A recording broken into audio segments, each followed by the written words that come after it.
মেঘনা নদীর তীরবর্তী হাতিয়া উপজেলার চর ঈশ্বর ইউনিয়নের রাজের হাওলা গ্রামের এক কোণে ফসলি জমির পাশেই দাঁড়িয়ে আছে একটি ছোট্ট টিনের ঝুপড়ি ঘর। ঘর বলা হলেও আসলে এটি যেন বেঁচে থাকার শেষ আশ্রয়। টিনগুলো নষ্ট হয়ে গেছে অনেক আগেই। একটু বৃষ্টি হলেই সারা ঘরে পানি পড়ে। শীতের দিনে ঠান্ডায় কাঁপতে কাঁপতে মানবেতর জীবন কাটে এই ঘরের দুই বাসিন্দার, এক মা ও তার অসহায় ছেলে। মমিনের বাবা ইব্রাহিম মারা যান বহু বছর আগে। তখন মিনারা বেগমের গর্ভে মাত্র ৩ মাসের সন্তান। স্বামীর মৃত্যুর আগেই জীবনের বোঝা একা কাঁধে তুলে নিতে হয় মিনারাকে। জন্ম থেকেই শারীরিক প্রতিবন্ধী মমিন উদ্দিন। কথা বলতে পারে না, পায়ে হেঁটে চলারও কোনো ক্ষমতা নেই। অসহায় ছেলেকে বুকে আগলে রেখে কষ্ট করে তাকে বড় করেছেন মা। যে গাছের হাতা, বড়ি গাছের গোড়া, তেঁতুল গাছের গোড়া, তারপরে নাড়াই গাছের গোড়া, এগিন টোয়াই খা ওগুলা খালা আছে। মাঠে কর্ম করি, যদি দিন আনি দিন গা যা আনে ও বনিরে ছাড়িয়া ও বনিরে ছাড়িয়া দিতেছে।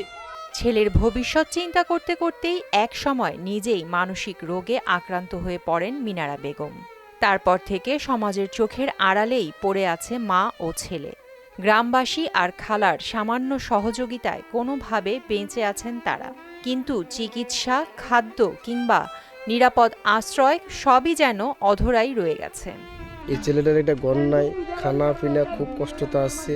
খেয়ে অন্য সময় বড়ি গেছে বড়ি খা, মানে নাই বলতে কেউ নাই। যদি সরকারের উদ্দিষ্ট করছি এটা ঘর যদি সরকার ব্যবস্থা করে দেয় বা একটা প্রতিবন্ধী কার্ড যদি ব্যবস্থা করে দেয়, তাহলে সরকারের কাছে এটা আবেদন যে প্রকৃত প্রতিবন্ধী যারা কার্ড পাওয়ার এদের মতো ব্যক্তিকে দেখে খুঁজে খুঁজে কার্ড দেওয়া উচিত, কারণ এরা মানবতার জীবন যাপন করতেছে। দিন দিন আরও জরাজীর্ণ হয়ে পড়ছে ঘরটি, যে কোনো মুহূর্তে ভেঙে পড়তে পারে। অথচ প্রচণ্ড শীতেও জোটেনি একটি কম্বল। একবার রেড ক্রিসেন্ট থেকে ঘর বরাদ্দ হয়েছিল, কিন্তু দুর্ভাগ্য পরে সেটিও চলে যায় অন্য একজনের নামে। এরা এমন একটা লোক, তাদের গায়ে একটা কম্বল যেন কেউ দিবে এরকম কোনো লোক নেই, কিন্তু এই অনেক কম্বল আসে আমাদের দেশে, কিন্তু এই লোকগুলা পায় না।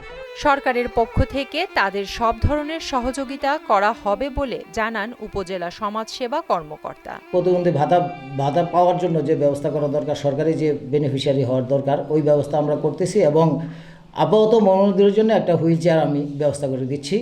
ইনশাল্লাহ আগামী 1 সপ্তাহের ভিতরেই আমরা এই প্রসেস করে তাদেরকে ভাতা এবং হুইল চেয়ার দেওয়ার ব্যবস্থা করবো ইনশাল্লাহ। প্রয়োজনীয় চিকিৎসা, খাদ্য ও নিরাপদ আশ্রয়ের ব্যবস্থা করবে সরকার, এমনটাই প্রত্যাশা সবার। পাশাপাশি সমাজের বিত্তবান ও মানবিক মানুষদের সাহায্যের হাত বাড়ালেই বদলে যেতে পারে মিনারা বেগম আর মমিন উদ্দিনের জীবনের গল্প।